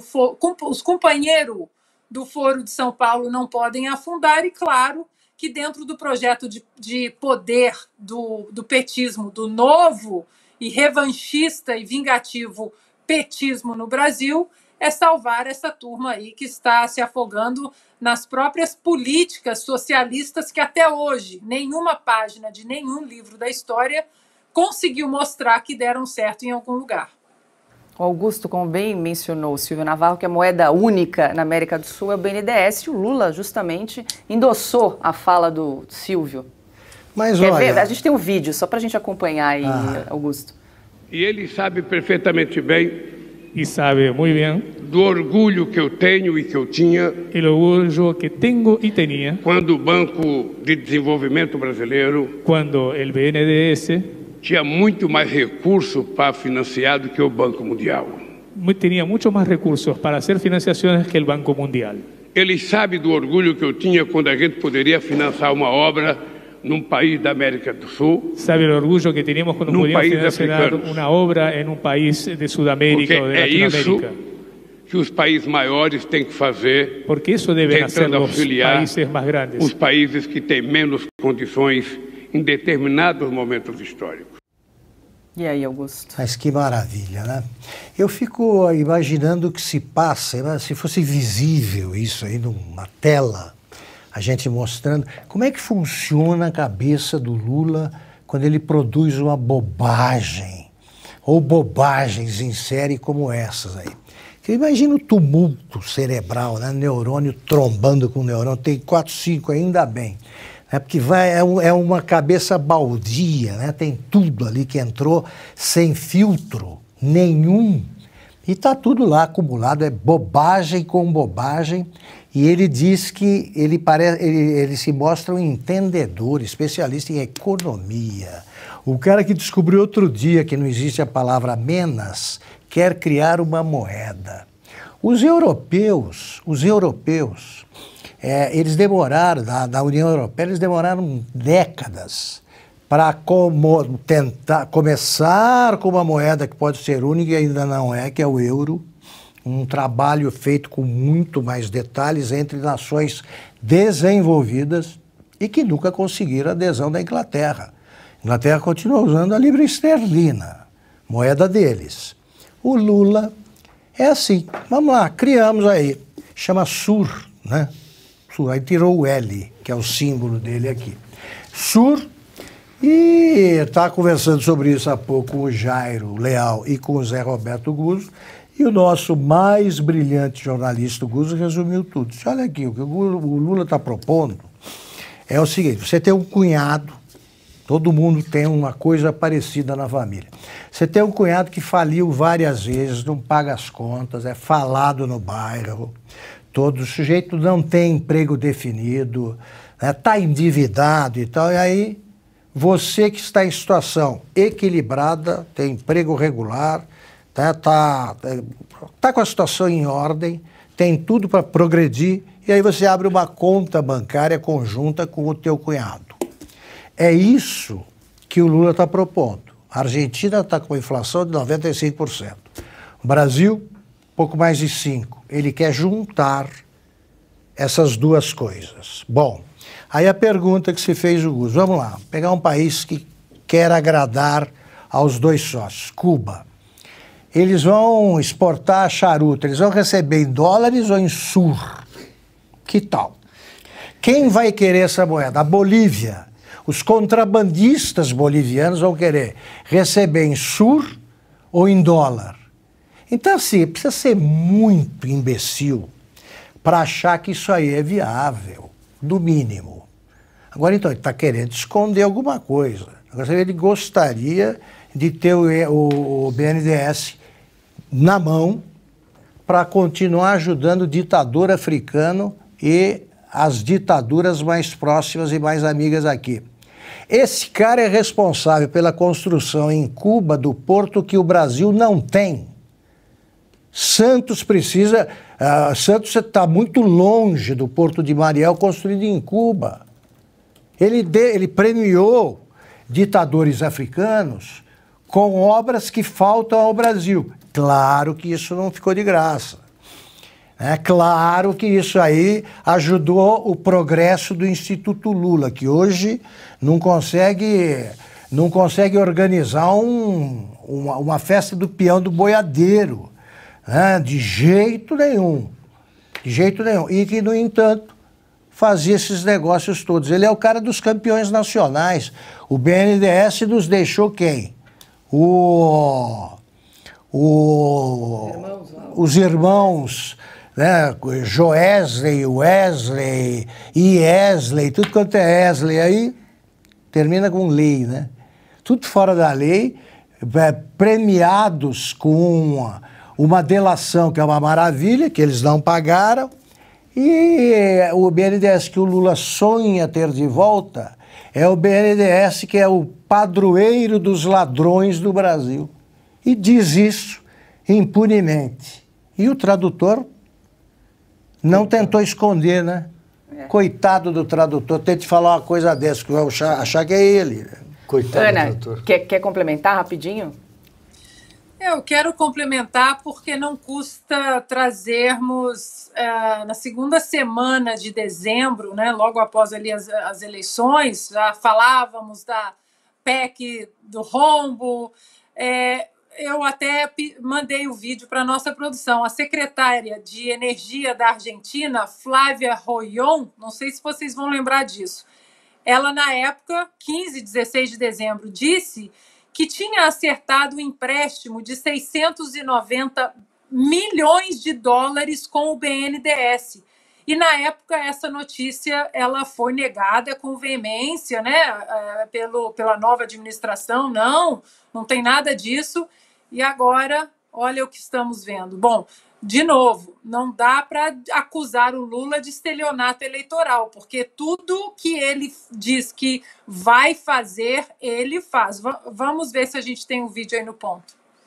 En cuanto al segundo tramo del gasoducto Néstor Kirchner y la reversión, hemos conseguido un financiamiento por 689 millones de dólares del Banco Nacional de Desarrollo de Brasil y estamos muy avanzados con 540 millones de dólares de la CAF. Esta obra será clave para lograr el autoabastecimiento energético, profundizar las exportaciones regionales y desarrollar proyectos de GNL. Pois é, aí isso foi antes do Lula tomar posse, foi negado na época, não tem isso, e agora o Lula falou justamente que o BNDES tem que arrumar um jeito, né, de financiar aí os problemas dos companheiros. Isso é estelionato eleitoral, a gente não pode realmente acusar o Lula. Começou também, semana passada nós falamos aqui do aborto, ele disse que era contra, primeiro disse que era a favor do aborto, depois contra o aborto, para fazer um ajuste ali durante a campanha, e agora já voltou aí a pauta pró-abortiva no Brasil. Quer complementar, Silvio? Não, só para arrematar, num ponto em que o Lula está anunciando a possibilidade de uma moeda comum com a Argentina. Só que a própria Argentina, nesse momento, tem o Blue. Quem vai viajar para a Argentina sabe que é um dólar paralelo, porque com a hiperinflação e a desvalorização do peso, até o dólar tem um câmbio diferente, um câmbio de rua. A Argentina está no terceiro ministro da Economia. Esse Sérgio Massa, que hoje assinou ali acordo protocolar com o Fernando Haddad, ele já é o terceiro, ele substituiu a Silvina Bataques, que vem depois do Martim Guzmán, justamente porque o peso vai perdendo valor dia após dia, desde que o Alberto Fernandes assumiu, a inflação segue a galope e a Argentina não tem crédito. A Argentina não tem aonde bater a porta para pedir dinheiro e socorro, muito menos ao Fundo Monetário Internacional, porque ela é caloteira. Então a Argentina bate a porta de quem? Bate a porta do Brasil, já que o Lula abre as portas do BNDES para financiar a recuperação dos hermanos. É disso que se trata. E o Fernando Haddad apareceu. O Augusto falou agora há pouco, né? O que será que o Lula estava querendo esconder?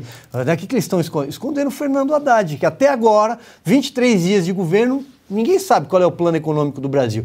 Sabe que pode ter uma moeda única, né? Pelo menos na cabeça deles poderia ter uma moeda única, mas o plano econômico para o Brasil, Fernando Haddad não disse ainda. Deve estar estudando economia, né? Bom, já que a gente está aqui comentando algumas pérolas na economia entre os dois países, aí, Brasil e Argentina, vale exibir um trecho de uma entrevista do Alberto Fernandes ao programa Canal Livre da Bandeirantes na noite de ontem. O presidente da Argentina disse que a inflação é autoconstruída na cabeça da população. Vamos acompanhar um trechinho. Lo que temos que fazer é erradicar a lógica inflacionaria de la Argentina. ¿Y cómo se hace eso? Eso, ¿cómo se hace? Y bueno, es que no es fácil de hacer, porque gran parte de la inflación argentina es una inflación que los economistas llaman inflación autoconstruida, que es la inflación que está en la cabeza de la gente. La gente lee en un diario que va a subir, claro, va a subir el combustible, y entonces empiezan a aumentar por las dudas. Augusto, e aí, 95%, a Argentina encerrou 2022 com 95% de inflação na cabeça dos argentinos, é isso? Esse cara aí também ouviu uma conversa qualquer entre economistas e não entendeu nada, né? Você tem um fenômeno mais antigo tão antigo quanto a circulação da primeira moeda, né, cunhada ou não, que é o seguinte: você tem a expectativa de que haverá a mesma inflação ou maior no mês seguinte, provoca o fenômeno que aconteceu no Brasil antes, que você remarcava preços partindo da suposição de que no mínimo o índice inflacionário desse mês se repetiria. Era isso, tá? Você faz então os que fizeram o Plano Real foram muito engenhosos. Você faz aqui se criou uma moeda virtual até, deixar os preços oscilar e tal. Quando os preços ficaram num patamar razoável para todo mundo, aí foi fixado o preço com a nova moeda, que foi o real. Esse cara está achando que é um problema mental, assim, vamos fazer um pensamento positivo.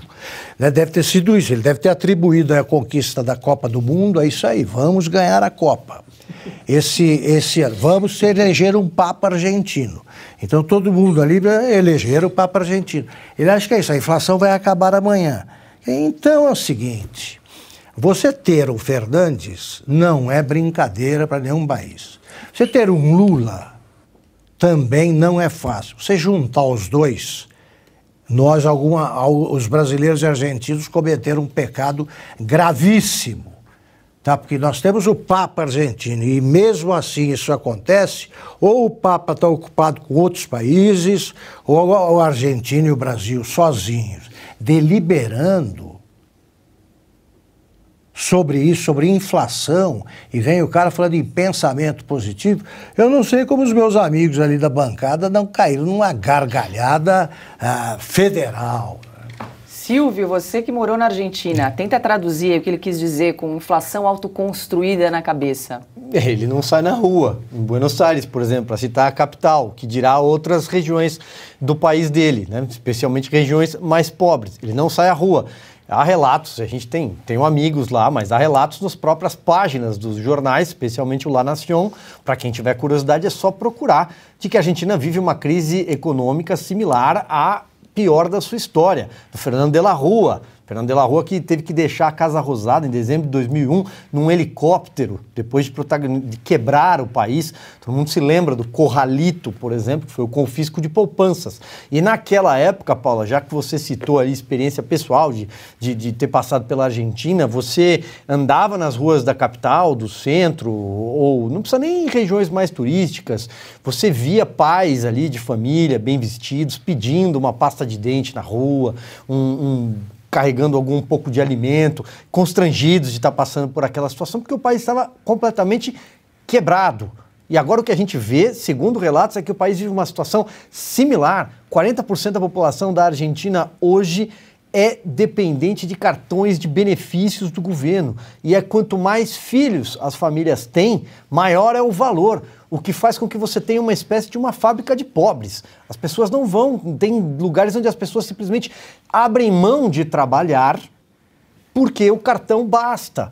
Então, olha para que lado a Argentina vai indo, e a gente quer ter o nosso peronismo à brasileira, pelo senhor Lula, para justamente embarcar numa moeda em comum com a Argentina. E inflação imaginária é só coisa que passa pela cabeça de alguém que não frequenta o supermercado, que não vai à farmácia, que não sabe o preço das coisas. Talvez porque tem um ajudante de ordens, ele levanta o braço e o ajudante de ordens traz o que quer para ele e ele nunca olhou o preço.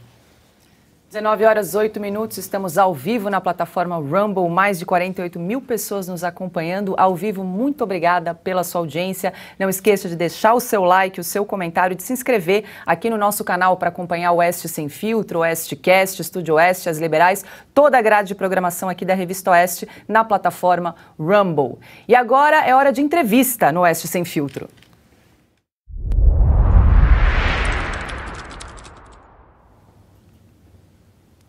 Nós vamos conversar com o economista e professor da Escola de Economia da Fundação Getúlio Vargas, Rogério Mori. Boa noite, professor. Muito obrigada pela sua participação mais uma vez aqui no programa Oeste Sem Filtro. Seja bem-vindo. Boa noite, obrigado. É um prazer. Professor, para começar, eu gostaria de saber, a gente já comentou bastante aqui durante o programa, mas a sua opinião sobre a criação de uma possível moeda única sugerida aí por Lula e Alberto Fernandes. Na prática, quais são os riscos para a nossa economia? Quem ganha, quem perde com essa medida? Bom, essa ideia da Argentina com o Brasil não é uma ideia nova, né? Em 1987, você teve já essa ideia, que nunca saiu de papel, né, entre os presidentes Alfonsín e Sarney. Inclusive a ideia era que a moeda chamasse gaúcho, né, mas ela não foi levada adiante, porque você não tinha as pré-condições, como não tem hoje, né? Hoje você não tem pré-condições mínimas para ter uma moeda comum entre as duas economias, né? Você precisa ter, de um lado, um alinhamento de política econômica, né, entre os países, né? Você precisa ter inflação, níveis de inflação que sejam iguais, né, para que essas economias possam ter uma mesma moeda.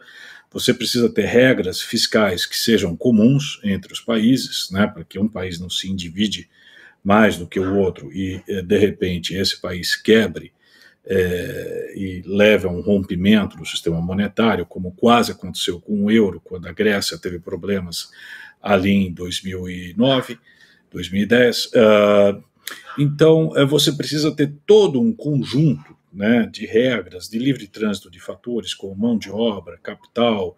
Isso é um processo que leva décadas, não é um processo que você vai fazer em 6 meses, e que hoje você não tem condições mínimas, nem no Brasil, nem na Argentina, né? Nós hoje nem regra fiscal nós temos, né? O teto de gastos está sendo abandonado e não existe um novo marco fiscal. A Argentina também não tem. A Argentina convive com um processo inflacionário altíssimo, uma inflação que bate aí os 95%, uma inflação em pesos. O Brasil aqui tem uma inflação mais baixa, né, consegue ser comportado, mas, quer dizer, você não tem hoje um mínimo alinhamento de política econômica entre as economias para que você possa sequer pensar, né, em uma moeda comum entre os dois países. Quer dizer, não há nem como imaginar algo que possa ser desenhado nessa direção aí no horizonte de tempo, eu diria até de 10 ou 20 anos. Quem pergunta agora é Ana Paula Henkel. Boa noite, professor. Obrigada por mais uma entrevista. Bom, professor, nós escutamos o Lula falar que o mercado não tem coração nem sensibilidade. E agora o presidente da Argentina, que a inflação está na cabeça das pessoas. O senhor acredita que, hoje em dia, diante de tanta informação disponível, as pessoas vão acreditar nisso ou a realidade vai impor até aqueles que votaram no Lula no Brasil, por exemplo? Não, na verdade, a Argentina, né, o que o presidente falou está equivocado, né? A Argentina, a ideia da moeda única, o que a Argentina quer? Ela que quer uma moeda, porque a Argentina ela não tem uma moeda. Na verdade, hoje o argentino ele não acredita na moeda dele, ele aceita qualquer outra moeda menos o peso, né? Se você, quem for lá e levar dólares ou reais ou qualquer outra moeda, o argentino aceita e ele te dá pesos, ele não vai te dar outra moeda, ele entesoura dólares, reais, porque ele não confia na moeda dele. E a origem desse processo, ela está lá atrás, né? Quando a Argentina passou pela hiperinflação, como o Brasil também passou nos anos 80, só que a Argentina, diferentemente do Brasil, que fez o Plano Real, eles fizeram o que se chama Currency Board, ou Caixa de Conversão, ou Administração da Moeda, onde a regra é que um peso vale $1 Isso estava na Constituição argentina, né? Isso é o Plano Cavallo, Domingo Cavallo, que foi o ministro da Economia que implementou esse programa, e que o Banco Central da Argentina ele só emitiria pesos na quantidade que ele tinha em dólares. E implementou a conversibilidade, o que significa que você poderia realizar transações em pesos ou em dólares na economia argentina. Ou seja, você passou a ter uma economia que convivia com duas moedas distintas, o dólar e o peso, né? Esse sistema ele ajudou a inflação a cair na Argentina, mas ainda assim a inflação na Argentina ela continua acima do resto do mundo, o que levou a Argentina a perder competitividade e a crise, né, que em 2001 desembocou numa crise cambial gigantesca, que o próprio Domingo Cavallo levou ao colapso quando ele rompeu com essa regra e passou a emitir mais pesos do que tinha de reservas em dólares, né? E aí vocês mesmos lembram, né? Quando as pessoas tentaram sacar os dólares, não havia dólares suficientes, tinha aquelas filas imensas, Corralitos, Corralón, levou até a fuga do De La Rua de helicóptero ali da Casa Rosada. E aí a Argentina caiu no pior dos mundos, ela passou a ter um sistema convivendo com duas moedas, onde uma moeda era extremamente confiável, que é o dólar, e outra moeda que é não confiável, que é o peso, né? E com governos populistas, peronistas, que fazendo cada vez mais programas sociais, gastos sociais, se financiando, emitindo moeda, gerando inflação, o que gerava uma desconfiança em relação à moeda argentina, e as pessoas passaram a querer migrar cada vez mais para dólares e se desfazer de pesos. À medida que você procura se desfazer de pesos, isso leva a um aumento da velocidade da circulação dessa moeda e à própria inflação. Imagine um exemplo bem simples. Imagine que você tivesse o dólar hoje circulando correntemente aqui no Brasil, que você pudesse ir na padaria comprar um pão com dólares, que você pudesse pagar o cabeleireiro com dólares, e você tivesse isso convivendo com a nossa moeda, o real. E aí entra o governo com uma série de incertezas no plano econômico. O que as pessoas vão optar para ter como moeda, ter como ativo? Dólares. Vão querer garantir isso porque vão temer que o real vai perder valor. E ao fazer isso, vão querer se desfazer de reais e ter mais dólares em carteira. Isso vai aumentar a velocidade de circulação do real, vai fazer com que o real perca valor e aumentar a inflação em reais.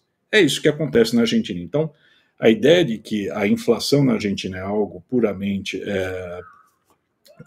ilusório, ou eu não me lembro agora como o presidente falou, é só mental, não, a inflação existe, é uma inflação em peso, a inflação em dólar é baixa na Argentina, mas o que existe é a inflação em peso, porque as pessoas não querem pesos, as pessoas querem outras moedas, né? Tanto que você tem uma escassez de dólares na Argentina porque ela é entesourada pelos argentinos, né? Então, o que o governo argentino quer, né, e isso eles querem propor a criação de uma nova moeda, é eles voltarem a ter uma nova moeda. Estamos conversando com o economista Rogério Mori. Quem pergunta agora é Silvio Navarro.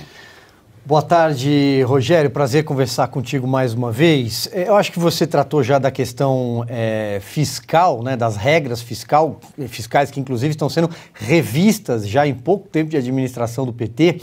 Mas a pergunta que fica é, num dado momento da fala do Lula, ele fala assim, não, aí como se fosse simples, né?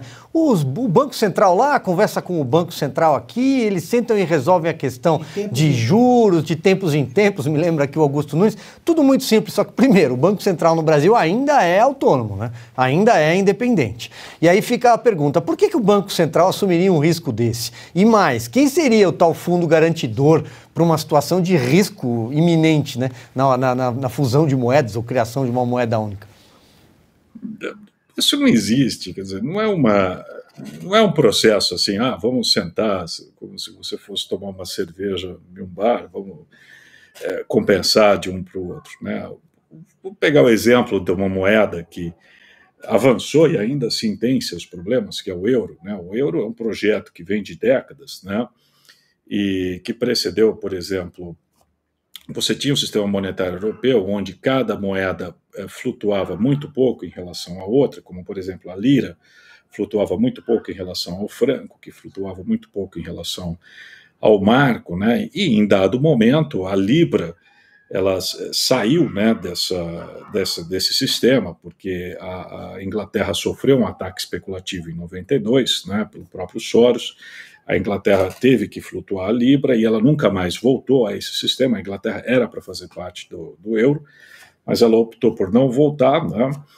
E esse sistema ele tem um alinhamento, porque é exatamente para evitar que, de repente, na fusão, na criação de uma nova moeda, um país não esteja muito valorizado em relação ao outro, né? De repente um país não seja competitivo em relação ao outro e a sua economia seja prejudicada. Então isso é um processo que leva anos, 10 anos, né? E antes do euro você teve uma moeda virtual que era European Currency Unit, o EQ, e que aí depois disso você teve o euro, né? E tinha regras fiscais, um país não poderia ter mais do que 3% do PIB de déficit e relação dívida-PIB inferior a 60%. Quer dizer, não poderia ter uma dívida alta e nem um déficit alto, né? Quer dizer, tudo isso já pré-definido para você fazer parte desse clube que integraria o euro. Nós não temos isso, quer dizer, não há essa dimensão, né, aqui dentro. Não é você simplesmente sentar e falar, um Banco Central conversa com o outro e vamos acertar. Não funciona assim, né? Todas essas condições, elas são prévias e depois você cria um Banco Central Europeu independente, né? Vamos lembrar que o Banco Central que vai cuidar dessa nova moeda, ele tem que ser independente, tá? O Banco Central Europeu ele é independente em relação a todos os demais países, ele define a política monetária da zona do euro, né? Que vai estabelecer a taxa de juros da região. E mesmo dentro dessa região, onde você tem a zona monetária, né, que a gente imagina o euro for um sucesso, tem seus benefícios? Tem, mas tem problemas. Por exemplo, você tem regiões onde a produtividade da economia cresceu muito mais do que outras. É o caso da Alemanha. A Alemanha, a produtividade cresceu muito mais do que em outros países. Resultado, a Alemanha desindustrializou boa parte da Europa. Hoje, grande parte da indústria da Europa está onde? Na Alemanha. Regiões que tinham indústrias, como a Espanha, desapareceu, né?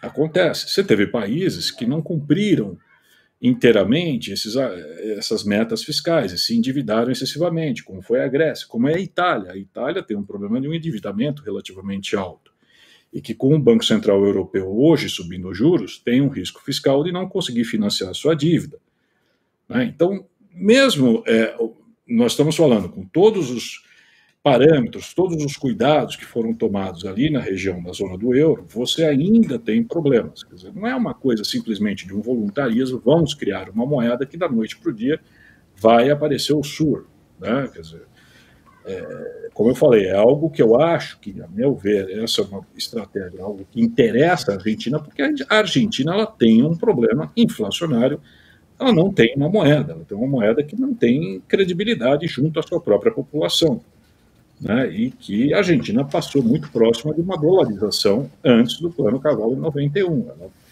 A Argentina ela tem um risco, ela não tem uma dolarização plena porque ela não tem dólares suficiente, né? Mas o que o governo argentino quer é ter uma nova moeda, porque o peso ele não é uma moeda hoje que dê junto à sua própria população confiável. O argentino hoje ele quer outra moeda, né? Então daí a ideia de se ter uma moeda do Mercosul e querer criar uma moeda comum. Mas isso é um exercício que é muito difícil, é algo muito longo e não é no horizonte de tempo curto que você consegue fazer isso. Perfeito. Professor, quem pergunta agora é Augusto Nunes. Professor, boa noite.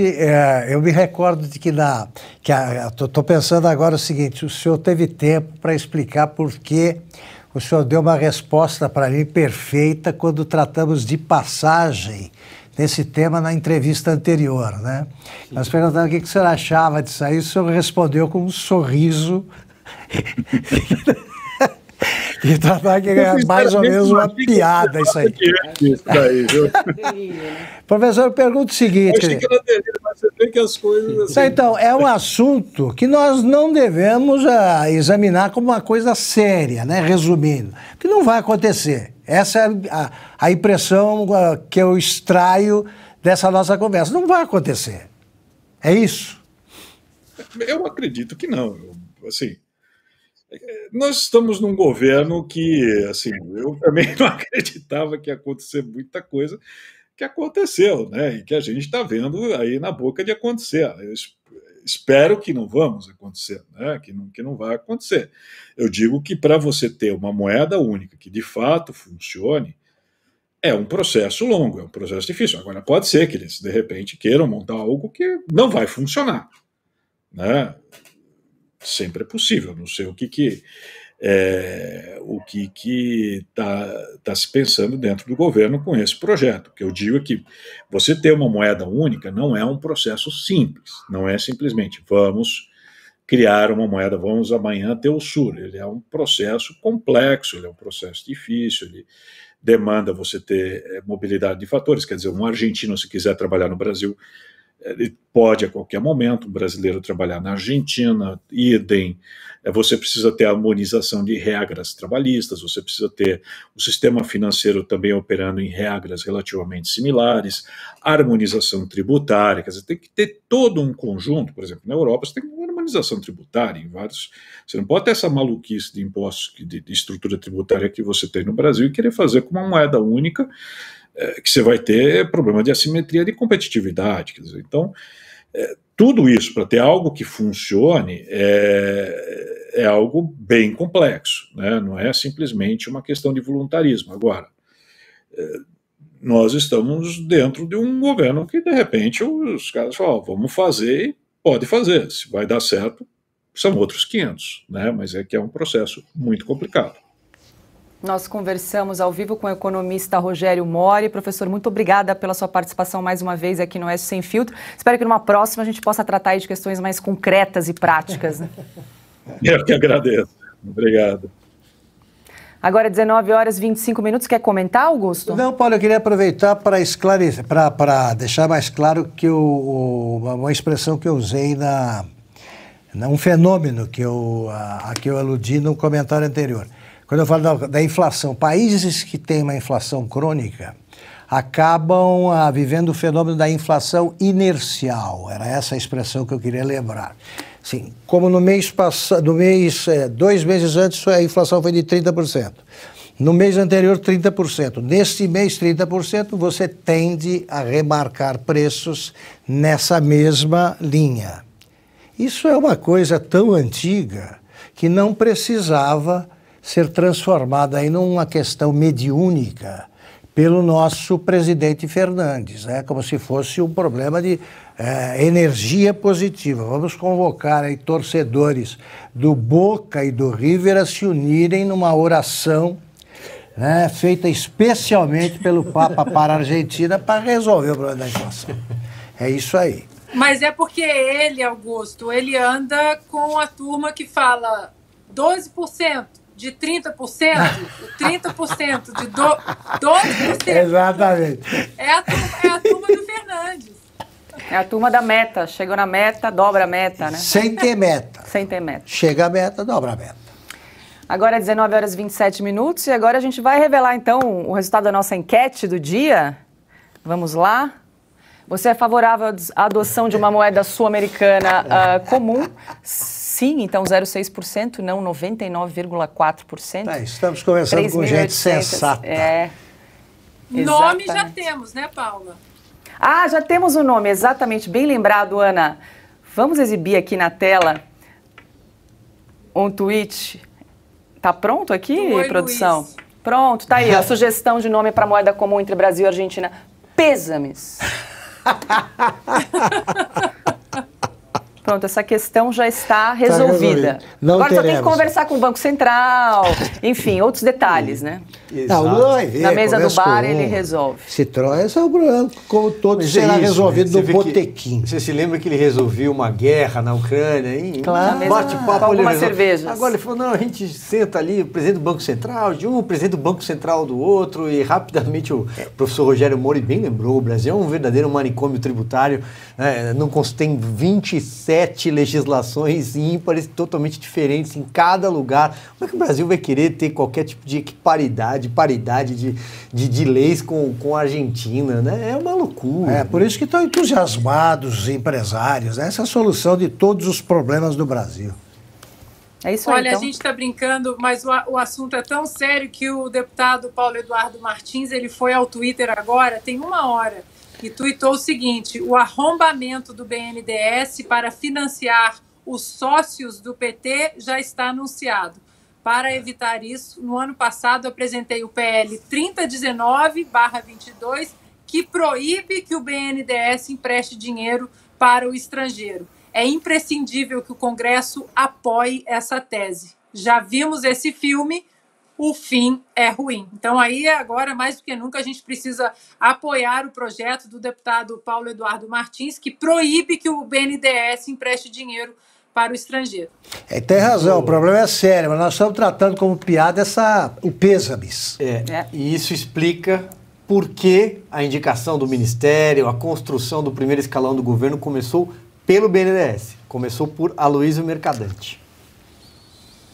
Bom, agora 19 horas e 29 minutos, termina aqui mais uma edição de Oeste Sem Filtro. Como lembrou aqui no nosso chat a vovó Ana, bora lá assinar a revista, pessoal. Sou assinante há vários meses e recomendo. Então, você que está acompanhando o programa Oeste Sem Filtro, gosta do nosso conteúdo, mas ainda não é assinante da Revista Oeste, corre lá no site revistaoeste.com/assine ou aponte a câmera do seu celular para o QR Code que está aparecendo aí na tela, com a assinatura digital. Lembrando que nós não temos revista física, é 100% digital. Você tem acesso aos textos dos melhores jornalistas do Brasil, a gente sempre fala aqui, e a sua assinatura apoia projetos e programas como aqui o Oeste Sem Filtro, nosso jornalismo independente. Então, se você... temos o site, exatamente, todos os dias, revistaoeste.com, comandado aqui pelo grande Silvio Navarro. Ele é quase onipresente aqui na Revista Oeste agora. É verdade. Bom, então quero dar boa noite a Ana Paula Henkel e lembrar a todos que hoje, 23 de janeiro, completamos 2 meses de programa no ar. Fazemos aniversário hoje de 2 meses. Parabéns, né? Para toda a nossa equipe. Com tantos contratempos, desmonetização no YouTube, com restrições, estamos aqui firmes e fortes, resistimos. Sempre. Essa trincheira aqui é muito boa, né? Principalmente não pelos meus queridos companheiros aqui da revista, mas pela nossa audiência maravilhosa. Todo dia que eu vou ali no meu Instagram, nas mensagens, sempre tem mensagem de pessoas muito queridas dizendo: assinei a Oeste, dei uma de presente para o meu pai, para minha avó. Então fica aqui o nosso agradecimento. Esses 2 meses, eles acontecem por causa de vocês aí do outro lado. Paula, obrigada por mais uma condução do programa, nossa âncora maravilhosa. Querido mestre Augusto Nunes, estávamos com saudades. Craque Silvio Navarro, um beijo ao Fiuza ainda de férias. Boa noite e até amanhã. Silvio Navarro, nossa grande aquisição aqui no Oeste Sem Filtro, mais uma vez, obrigada aí por estar conosco nesse segundo mês de aniversário. Eu que agradeço, Paula, boa noite para você, meu irmão Augusto Nunes, um beijo para essa craque Ana Paula Henkel e sobretudo para quem nos faz companhia aqui todas as tardes de segunda a sexta-feira. Queria reforçar o convite para você assinar a Revista Oeste. Tem um QR Code que aparece no cantinho direito da sua tela, você aponta o celular, o passo a passo é muito simples, porque é você que financia a Revista Oeste, é você que financia também esses vídeos. A Revista Oeste não aceita recurso público, dinheiro de partido político, dinheiro de governo nenhum. E ao apoiar o nosso jornalismo independente, conteúdo exclusivo para os nossos assinantes, também o site bem lembrado aqui, 24 horas, você também está apoiando o nosso conteúdo em vídeo. Então, uma boa noite a todos e contamos com a sua assinatura. Augusto Nunes, ainda bem que você voltou de férias para comemorar aí o segundo aniversário. Paula, minha âncora querida, Silvio, meu irmão, meu craque, Ana, minha parceira querida, um beijo para o Guilherme, meu irmão, e principalmente um beijo para vocês que garantem esse programa. Eu estou voltando de alguns dias de férias no litoral norte, eu fiquei realmente comovido mais uma vez com as evidências de que vocês nos acompanham em qualquer dificuldade que apareça. Nós estamos conseguindo mostrar, graças a vocês, que não é o YouTube que determina o fim ou o crescimento de algum programa, não. Não é mesmo. A gente sobreviveu, a essas restrições do YouTube. Estamos crescendo e graças a vocês vamos crescer muito mais. Assinem a revista. Eu vi o que eu vi de assinante, né, porque eu achei que iria dar alguma informação. Olha, estamos na revista, já assinei. Então, que mais pessoas assinem, porque vocês é que determinam se um programa deve acabar ou continuar. E graças a vocês, nós estamos convencidos de que continuaremos sem recuos. Boa noite. Um beijo grande a Guilherme Fiuza, que está de férias. Muito obrigada a você pelo carinho, pelas mensagens, pelos comentários. A gente continua aqui firmes e fortes. Lembre-se de fazer a inscrição no nosso canal do Rumble e deixar o seu comentário, o seu like e se inscrever aqui no canal.